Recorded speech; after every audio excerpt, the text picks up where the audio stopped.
Hey, everyone. Welcome to Unique Ways with Thomas Gerard, an audio podcast.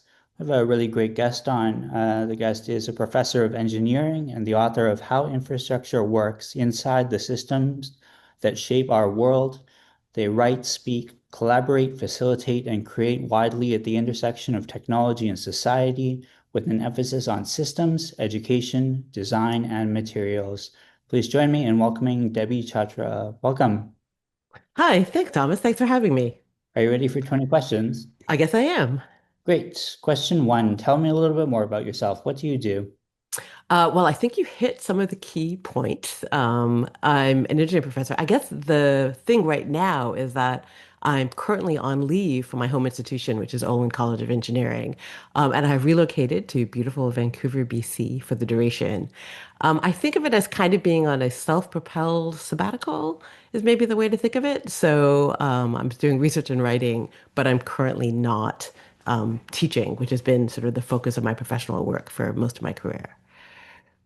Great. And question two. What's a key piece of knowledge that makes you different? I think if it was a piece of knowledge, I would just, I'm an educator, so I would just hand it over to everyone else, and therefore it wouldn't be the thing that made me different. I think one of the things that makes me unusual, um, looking back at kind of the things I've done, is that I've really kind of shifted my main area of focus in retrospect about every, 5 to 10 years since I was a teenager and moved into sort of a different area. And in retrospect, I can see the new area growing. So, I started off as an engineering physics person and moved into biomaterials as a researcher, and then moved into education, and then started writing more about infrastructure and the like. But so partly it's the fact that I've sort of changed areas, but I think more than anything else, it's the fact that I've had the sort of scaffolding and the support to be able to change what I did. It's one of the joys of being a college professor is that I've had the opportunity to change my direction while having kind of a stable platform to do it from. Great. And just a quick note for the audience, you guys, today is episode number 300, and we have more interesting episodes coming up, so stay tuned for those. Question three. Why this of all things? Why do you do what you do? Oh, um, it's one of those like I don't remember ever wanting to be anything other than really a scientist. I mean, I remember wanting to be an astronaut when I was very young, and then I wanted to work in ground control and be an engineer. I've always been a reader, so it's no surprise that I also had sort of a long-standing um, desire to be a writer. I always think it's fun when artists are like, "Oh yeah, I like found things I did." As a child that were in my parents' house, and I can see the roots of what I do now, even there. And I feel the same way. Can look back in my childhood, and I was like, always wanted to share what I learned, always wanted to write about things, always wanted to learn more about the world. So I'm not, um, I feel like I do what I do because I'm not really sure I had that much of a choice. Great. And some people struggle with number four, and the question is, what does your future look like? I listened to the interview with Nick Benson. I know Nick. I lived in the Boston area until recently, so I visited him. He was kind enough to invite me to his studio, and he said that it's a little bit less about what I'm thinking about doing in the future, and it's more about how the world looks at what I do, and in particular, how they sort of value the work. So, for those of you who don't know, Nick is a stone carver who works with hand tools, very similar ways as his actually I have to say father and grandfather, and I'm not sure how many more generations. And so I have been thinking a lot about materiality and embodiment, and the I'm going to pause and think about this for a second.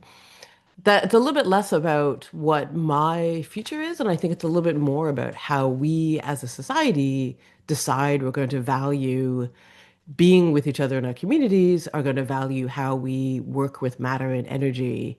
Um, and that sounds really abstract, but I think of it as finding the right balance between digital tools in the abstract world and our sort of bodies and our environment and how we use matter and energy. Great. Five we say is unique to this show. The question is, let's talk about location. How does the notion of place play into what you do? I think I could probably, I mean, being a professor means that I'm not very good at sort of talking in sound bites, and I can definitely talk this question in particular, I suspect I could spend a long time answering. Um, so actually a few places to start. So one is, so you mentioned at the beginning that I wrote a book called How Infrastructure Works. And I'm really focused on these infrastructural networks. And one of the key ideas of these networks, I think, is that they connect us to each other in the place where we live, and they connect us to the landscape around us because they're networks that move resources to where we use them, which is typically where our bodies are. And that puts us in a relationship with place that extends deep into the past and extends into the future, right? Often we build, water or electricity or transportation networks that stay in use decades or even centuries into the future. So one of the ways in which I think about place is definitely the way that these infrastructural networks connect us. On kind of a personal level, I mentioned that I recently moved to Vancouver. So I picked myself up and I moved 5,000 kilometers to the other side of the continent. And I think a lot about community and the kinds of communities we have. I'm not, I don't have, a partner or children or that kind of very deep roots into a single community where I'm spending sort of all of my time deeply embedded in these sort of local networks of care. So it's one of the reasons why it was possible for me to decide I was going to move to the other side of the continent. I do think a lot about kind of tap roots versus prairie grass in the sense of having many lighter weight connections to where you are, and particularly live in urban centers, which I think is a little underappreciated. We kind of focus on the sort of deep community roots and a little bit less on those lightweight civic ties. I also think a lot about distributed networks. So I was a long time Twitter user when it was not a bar that was taken over by Nazis, as the saying goes. And my friend Clive Thompson talked about how Twitter gives you what he called ambient social awareness, that you have this really lightweight awareness of what the people you followed were doing. And that really kind of dovetails with this idea that the way we make friends is by having these sustained but lightweight interactions, right? So you can think about like being in school and sitting next to someone, or you can think about, hanging out with your kids' friends' parents or your kids' schoolmates' parents at school events. And these sort of lightweight interactions are what eventually leads to friendship. And so the combination of that and, being an academic and traveling it for a bit meant that I got sort of the gregarious primate side as well, and meant that I got to actually hang out with people in real life. And so I feel like we're still coming to terms with what the sort of distributed nature of place and friendship and community is. We're sort of long past the idea that your community is just the people who are physically around you. And I think in many ways that's good, right? There's many kinds of communities we can belong to. But we're still thinking about, well, what does distributed community look like? What does having that sort of archipelago of friends look like? So yeah, so those are, I guess, three distinct ways in which I think about place and community. Perfect. So six, you're starting from the beginning. What advice do you give your former younger self? I feel like this is always a hard one because, of course, your younger self wasn't probably ready really to take that advice because you're doing something else. I did not have a misspent youth. I spent most of my 20s in graduate school. Um, I started going to the gym, so I learned how to swim. I started running. I did marathons. Eventually, I did a triathlon. So I suspect, so, on the one hand, my 20s ended up being a really great, laying track for a lot of the things that I got to be able to do sort of professionally and personally afterwards, because I had this very sort of stable base that I built on. But I think the advice to myself might be to have a slightly more misspent youth in my 20s, to have done a slightly sort of wider, broader, perhaps less well-advised set of things while I was in my 20s. Great. And what's a day in your life like? Well, I mentioned that I'm in this kind of liminal space of being on a do-it-yourself sabbatical at the moment. So, my life is not the way it's really kind of looked like for most of the previous however many years when I've been primarily teaching at the small undergraduate engineering college. So I would say most days I get up and I go to the gym. I've been mostly boxing and climbing recently. So that's typically the thing I do first thing in the morning because it turns out I'm not very good at working out at any other time of the day.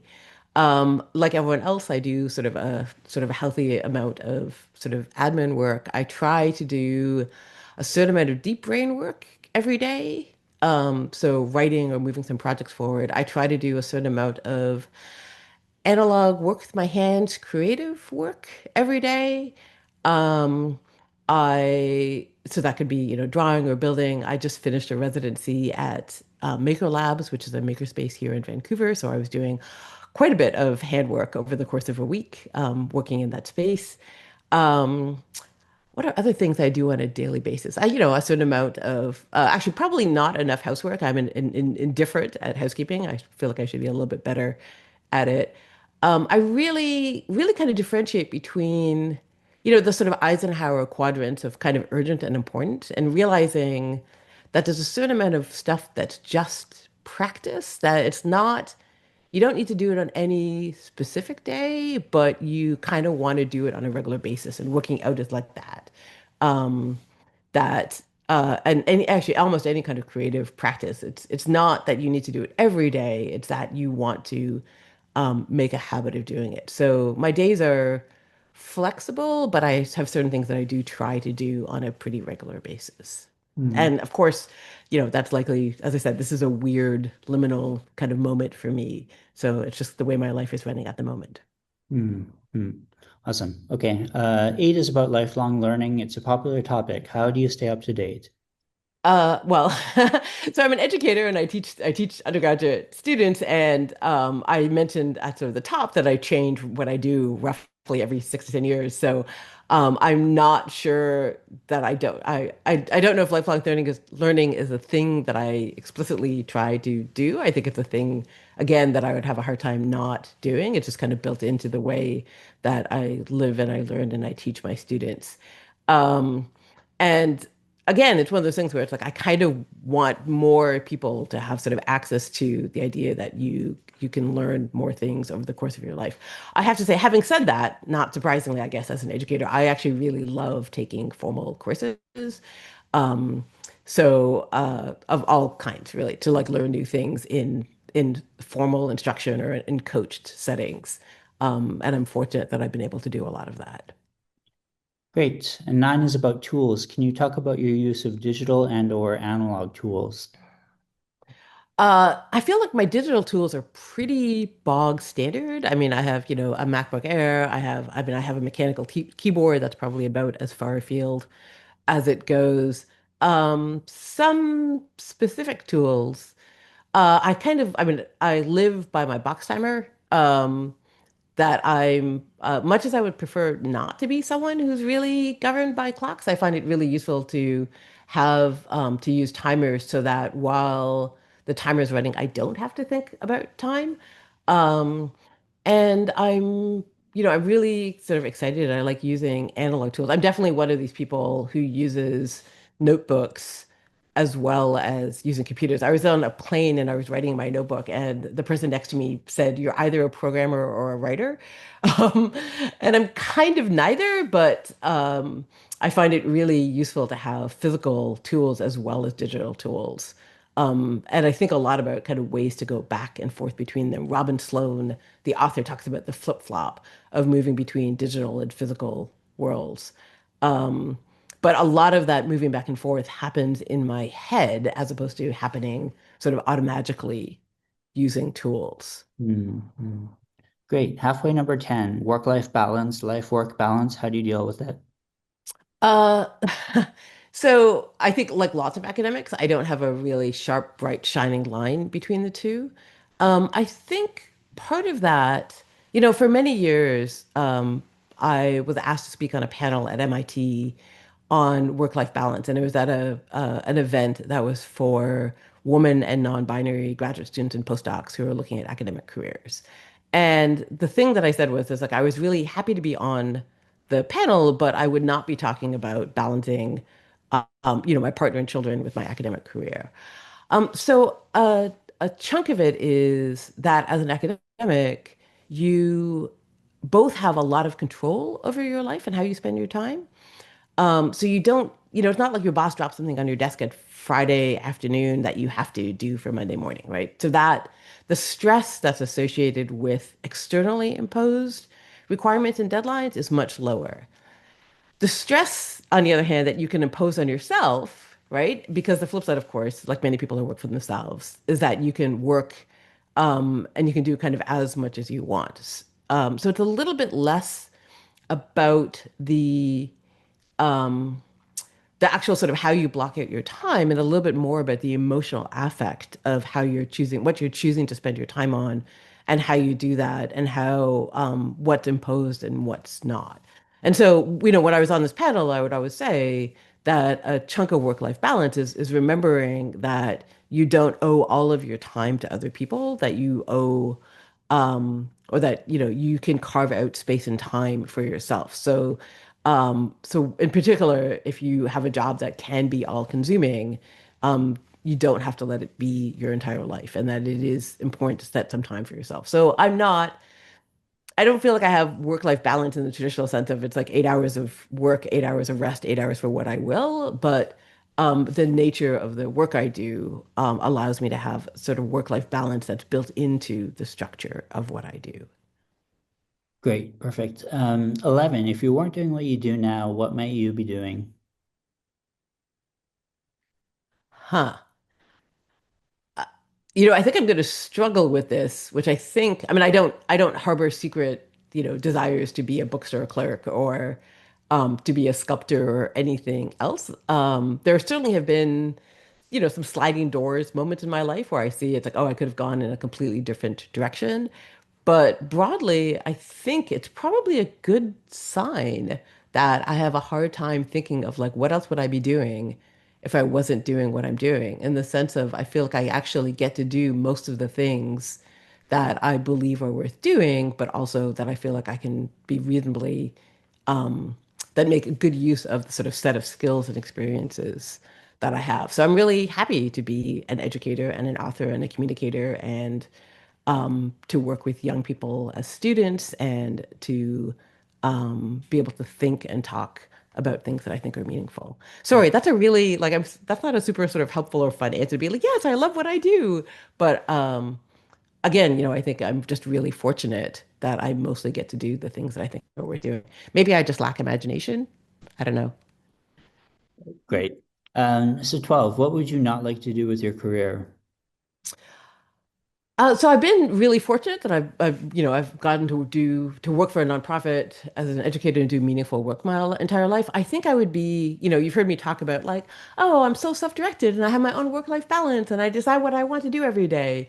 I suspect I would have a very hard time doing work that was constrained in the way that, you must be at a certain place at a certain time. That's not obviously teaching my students that you must, you have a set of arbitrary tasks and that you have to do things that support or enrich people that aren't necessarily what I want to be doing, right? So if you work in education, if you work in a nonprofit space, if you do meaningful work, it's certainly a lot easier to keep doing it. So I think, again, it's sort of defining the negative space of the things that I don't want to be doing are mostly what I don't want to do. But of course, I kind of want that for everyone. So it's not just like, oh, I want to do meaningful work that serves good, that I have some autonomy and agency over. I kind of like that for everyone. Hmm, great. How about a favorite word, quote, or sentence? Oh, I mean, I like language a lot, so I don't know if I have any favorite things. I feel like I say you are not a robot a lot to especially my students. I teach overachieving engineering students Mhm. who, and not, I was an overachieving engineering student, and I still have strains of that. So the "you are not a robot" is kind of a reminder that we have bodies and that we can't work at kind of 100% of our capacity at every moment that we expect to. So if we say, well, I'm going to like do this for the next 2 hours or this is my plan for the week, and remembering that our bodies need, food and breaks and showers, and sometimes, they don't function the way we expect them to. Um, and but also, we make associations that it takes us time to think about things, right? So doing things over a long period of time versus trying to do it in a block really makes a difference to the outcome. So all of these are kind of the reminders that we are not robots. So I feel like that's only a thing that I say, as I said, to my students, but often to myself, that I'm not a robot when things don't go the way my "oh, you should be an efficient machine" brain thinks they should go. Great. And how about a least favorite word, quote, or sentence? I'm not a fan of the word rigorous in the context of engineering education, Mm. in the context of education in general. I feel like often rigorous is used as a code for we're going to make things hard for you for no good reason, and then we're going to decide that it's your fault that things don't work. So, people talk about rigorous engineering education, don't necessarily mean we're holding people to high standards. They often mean it should just be hard, right? So it's just be hazing. And I've spent, most of my academic career as an educator thinking about working on researching ways to center students and student learning. And the main reason for that is because when you're learning and you're learning well, and all of us have had this experience, it feels hard, but it doesn't feel rigorous. It doesn't feel like a hurdle you're trying to like possibly futilely get over. It feels like something that you're deeply engaged in. So I'm not a fan. I believe in challenging, but I'm not a fan of rigorous. Great. And you're choosing one word to describe yourself. What word do you choose?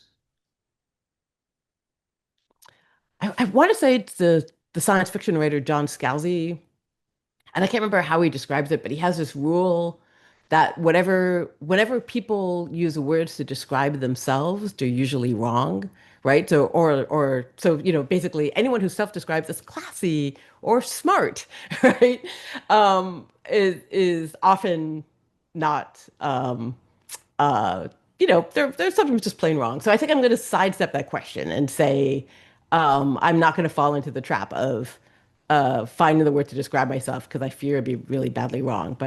But certainly other people are welcome to find words to describe me. Great. And what keeps you up at night? Speaking of "you're not a robot," I'm going with like random body stuff. It's like, hi, I'm awake at 3 p.m. or 3 a.m. and I have no idea why I'm awake at 3 p.m. Um, so, and then it's like, okay, well, if I'm awake anyway, can I think about a problem? Not a problem, but something I'm working on.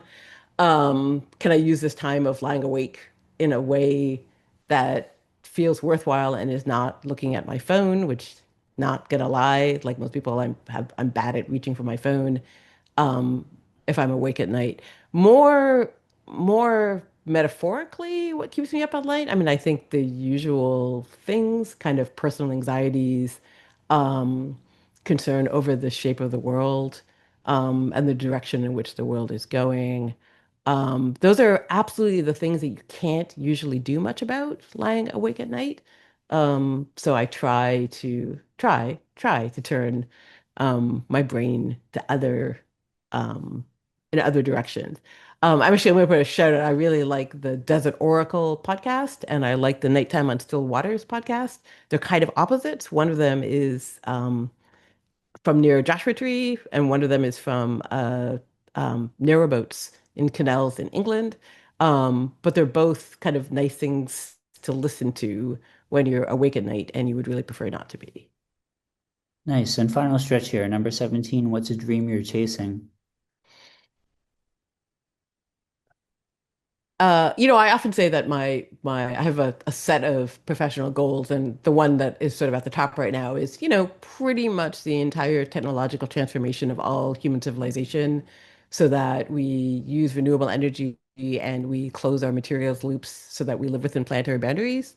Um, so I think, but that's pretty much it. I'm going to sort of unpack that a tiny bit, which is to say that within pretty much both our lifetimes, we have figured out how to harness renewable energy. And that wasn't true when we were kids, right? When we were kids, it's like um, if we wanted to do anything in the world, we need to use energy, and that energy came from fossil fuels. And now it's actually possible for us to harness renewable energy at scale. And we kind of know this piece, right? That we're moving towards. So the Danish wind turbine, which is the standard wind turbine you see, the fall in the price of solar panels. So we can kind of see this move towards renewable energy. And there are implications of that. So one is renewable energy is abundant, right? There's no shortage of renewable energy. What we haven't had is a way to harness it. The last time we got access to energy at scale, which was sort of fossil fuels, and then using that to build out things like hydroelectricity, we pretty much used all that energy that we had available to really supercharge extraction, right? So extraction, so we extract stuff from the ground, we use it, and then we dump it somewhere else, and it's pollution. And the sort of, every atom in the world, everything we pull out, we use and then we dump somewhere else. And the thing that I think is the most, the biggest dream, the work, the thing that we're thinking about now is not only transitioning to use renewable energy so that we're not using fossil fuels, but kind of the reason why we're doing that is to get out of this idea that matter is just something that we can just use and then dump someplace else. Because that's kind of when we talk about sort of pollution or the environment, the issue is that we have a lot of stuff that's in the wrong place, right? And the earth is finite. So the dream that I'm kind of chasing is to move to renewable energy primarily so that we can actually start dealing not just with where do we get our energy from, but I think that's a big piece of it. But the other piece of it is can we rethink how we use matter and materials? And Mm, so can we use renewable energy to, instead of just increasing consumption, increasing extraction, increasing pollution, which is kind of what we did the last time, can we use renewable energy to start closing materials loops, to start recycling kind of everything we use, to putting energy in to reuse things like plastics. And mm, so that is a big dream. Um, and I feel like this is kind of the work. This is where we are.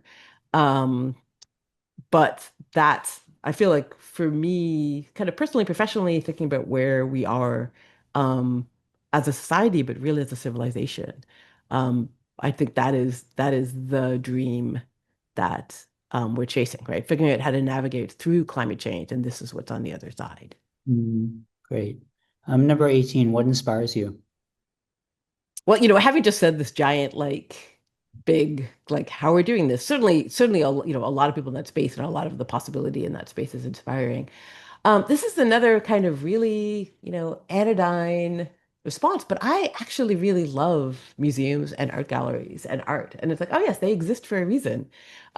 That every time I go to any sort of concentrated cultural space, right? So, a science center, an art gallery, a natural history museum. I always am really sort of struck by the diversity of the world or the way that artists are estranging us and re-enchanting us with the world, and we can see it differently. I always walk out with things that I want to learn more about, or things that I want to do, or things that I want to try or experiment with. So I really feel like that sort of cultural sector, for me anyway, like it really does the job, right? I really find it incredibly inspiring to go to spaces like this. I moved to Vancouver in the fall, in August, and I thought, oh, when the weather turns is when I'll start going to museums. And it's now sunny and the days are getting longer. And I felt like I didn't do a very good job of going to museums when the weather was bad.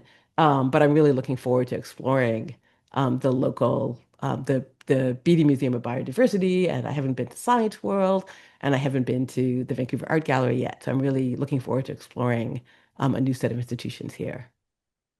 Great. And last couple here, number 19, any advice you'd like to share? Hmm. I'm Not sure if I can think of like general, like one size fits all advice other than, you're not a robot, that we're all bodies. So maybe I'll just go with that. Great. And finally, number 20, how can our listeners keep tabs on you and what's our call to action?